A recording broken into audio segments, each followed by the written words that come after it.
April মাস পড়ে গেছে, গরমে সবাই হাঁসফাঁস করছেন। এখন শরীরের সাথে মনকে কি করে ভালো রাখবেন এই গরমে, তাই নিয়েই আজকের ভিডিও। দৈনন্দিন শরীর চর্চা বা এক্সারসাইজ আপনাকে ভালো রাখবে। এই এক্সারসাইজের জন্য এন্ডরফিন নামক একটি হরমোন খরিত হয় আমাদের শরীরে, যা আমাদেরকে মন ভালো রাখতে সাহায্য করে। খুব গরম পড়েছে, আজকে ব্যায়াম করব না, এইটা কিন্তু নয়। ব্যায়াম করুন, এক্সারসাইজ করুন, ভালো থাকুন। সঠিক পরিমাণে জল খান, সুষম খাবার এবং ঘুম খুব বেশি প্রয়োজন। খুব বেশি স্পাইসি, ঝাল, মশলাদার খাবার থেকে বিরত থাকুন এবং সঠিক পরিমাণে ঘুমোন। গরমকালে অনেকেরই ঘুম কম হয়, কিন্তু চেষ্টা করুন সঠিক পরিমাণে ঘুমানোর।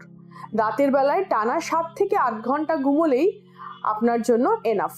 গরমকালে ঘেমে যাচ্ছেন, গরম লাগছে, বিরক্ত লাগছে আর সহজেই রেগে যাচ্ছেন, এটা সবার সাথেই হয়, তাই না? সে কারণে চেষ্টা করুন কম রেগে যাওয়ার। কি করতে হবে? ইমিডিয়েট রিয়াকশন না দেওয়া। আপনি যদি কারোর সাথে কথা বলতে চান, বুঝতে পারছেন আপনি রেগে যাচ্ছেন, নিজের ইমোশনকে কন্ট্রোল করুন। ডিলে করুন, অর্থাৎ দেরি করুন। এখন উত্তর দেব না, পরে উত্তর দেব। বা যার উপর রেগে যাচ্ছেন বা যাকে দেখলেই মাথা গরম হয়ে যাচ্ছে, সেই জায়গাটা থেকে সরে যান। দেখবেন অনেকটা কুল কুল ফিল হচ্ছে। আপনার যে শখের কাজগুলো আছে, হয়তো গার্ডেনিং করা বা আপনার বাড়ির পোষ্যকে খেতে দেওয়া বা ওকে নিয়ে রাস্তায় হাঁটতে যাওয়া বা বিকেলবেলা হয়তো বাড়ির সামনের মাঠে গিয়ে পাড়ার সবার সাথে একটু গল্প করা। ভাবছেন গরম পড়েছে, এসি থেকে বাইরে বেরোবো না, খুব গরম না।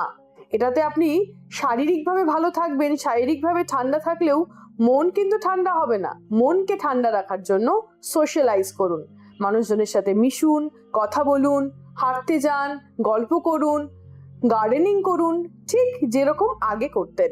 গরমকালে অনেক কাজের চাপ পড়লে আমাদের মাথা গরম হয়ে যায়। দূর, এত কাজ কিভাবে শেষ করব? তারও একটি উপায় আছে। অনেক বড় কাজগুলোকে ছোট ছোট ভাগে ভাগ করুন। ছোট ছোট ভাবে ভাগ করার পরে যখন দেখছেন একটা কাজ আপনি করে ফেলতে পারছেন, পরের কাজটি করার দেখবেন একটা আনন্দ, একটা উৎসাহ এসে যাচ্ছে এবং পরের কাজটাও খুব সহজভাবে হয়ে যাচ্ছে। ঠিক এইভাবেই ভালো থাকুন এই গরমকালে। মাথাকে ঠান্ডা রাখুন এবং আশেপাশে সবাইকে ভালো রাখুন। ঘরকে ঠান্ডা রাখুন, পারলে ঘরে খুব বেশি আলো জ্বালাবেন না, খুব জোরে গান শোনা বা খুব জোরে আওয়াজে থাকবেন না। ঘরে হালকা সুগন্ধি রাখুন, দেখবেন মন ভালো থাকছে, নিজের মনেও একটা ফুরফুরে ভাব থাকছে। ভালো থাকুন।